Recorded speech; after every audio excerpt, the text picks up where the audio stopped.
Tear gas, बहुत ज्यादा आंसू गैस इस्तेमाल की गई है। कि हरियाणा को आपने बिल्कुल कश्मीर की वैली बना दिया है। भाई नौकरी कर रहा है उसे नौकरी से निकाल देंगे। हम तो आज भी नहीं कह रहे रोड ब्लॉक करेंगे, अब तो सरकार ने स्वयं रोड रोक रखी है। नहीं माने किसान, आखिरकार घमासान। पंजाब, हरियाणा और दिल्ली तक का प्रशासन हो गया परेशान। मोदी सरकार के मान मनोबल के बावजूद भी पंजाब के किसानों ने हल्ला बोल दिया है। एमएसपी और कर्ज माफी को लेकर अन्नदाताओं ने दिल्ली कूच कर दिया है। फिलहाल तो पंजाब और हरियाणा के शंभू बॉर्डर पर पुलिस ने किसानों को रोक दिया है, जिसके बाद किसानों और सुरक्षा बलों के बीच एक टकराव भी देखने को मिला है। किसान किसी भी हालत में दिल्ली पहुंचना चाहते हैं और अपनी मांग रखना चाहते हैं। किसानों की कोशिश है कि 2020 के आंदोलन की तरह ही इस बार भी आंदोलन को उस मुकाम पर पहुंचा दें ताकि सरकार को एक बार फिर उनकी मांगों के आगे झुकना पड़े। और इसी उम्मीद के साथ किसानों का लाव लश्कर देश की राजधानी दिल्ली की ओर करीब 6 महीनों के राशन के साथ बढ़ निकला है। लेकिन इस बार किसानों के आंदोलन में वो चेहरा दिखाई नहीं दे रहा है जो पिछली बार किसान आंदोलन को फ्रंट से लीड कर रहा था। हम बात कर रहे हैं किसान नेता राकेश टिकैत।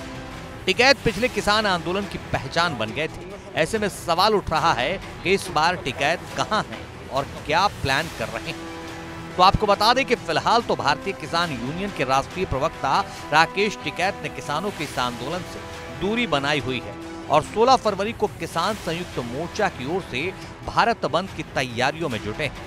सुनिए दिल्ली के पास किसान के इस आंदोलन से दूर बेंगलुरु दौरे के दौरान राकेश टिकैत ने क्या कहा है। भारत सरकार ने 22 जनवरी 2021 से हमारी कोई बात भारत सरकार से नहीं हुई।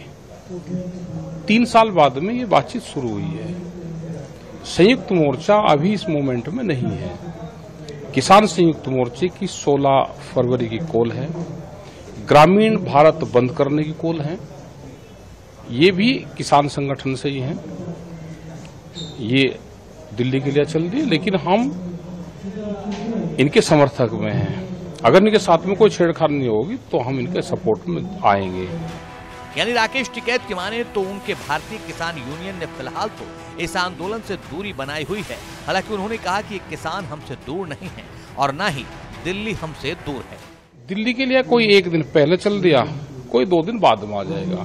अगर उनके साथ में कोई अनजस्टिस होगी, उनको सरकार ने दिक्कत पैदा करी, तो वे किसान ना हमारे से दूरी पे है ना हमारे से दिल्ली दूरी पे है। उनसे बातचीत करें। यही नहीं, टिकैत ने केंद्र सरकार पर भी हमला बोला और तानाशाह सरकार बताई और उसके लिए विपक्ष को भी आड़े हाथों लिया और कहा किसानों की इस हालत के लिए सत्ता पक्ष और विपक्ष दोनों जिम्मेदार हैं। पार्टी अगर इस देश में मजबूत होती, देश का विपक्ष मजबूत होता तो ये हालात पैदा नहीं होते। जब देश का विपक्ष कमजोर होता है तो देश में तानाशाहों का जन्म होता है। सब पॉलिटिकल पार्टी एक है, सत्ता वाले भी और विपक्ष वाले भी। ये अपनी सरकार बचाएं, उसके लिए आंदोलन करें, उसके लिए जेल जाए, नहीं तो सब खत्म होंगे। बहरहाल राकेश टिकैत अभी 16 फरवरी को होने वाले भारत बंद की तैयारियों में जुटे हैं और पंजाब से दिल्ली आ रहे किसानों के इस आंदोलन से दूरी बना रखी है। भले ही राकेश टिकैत इस आंदोलन में न हो, फिर भी किसानों ने कह दिया है कि चाहे उन पर गोली चले या लाठी, वे अपना शांतिपूर्ण प्रदर्शन जारी रखेंगे और किसी से नहीं टकराएंगे।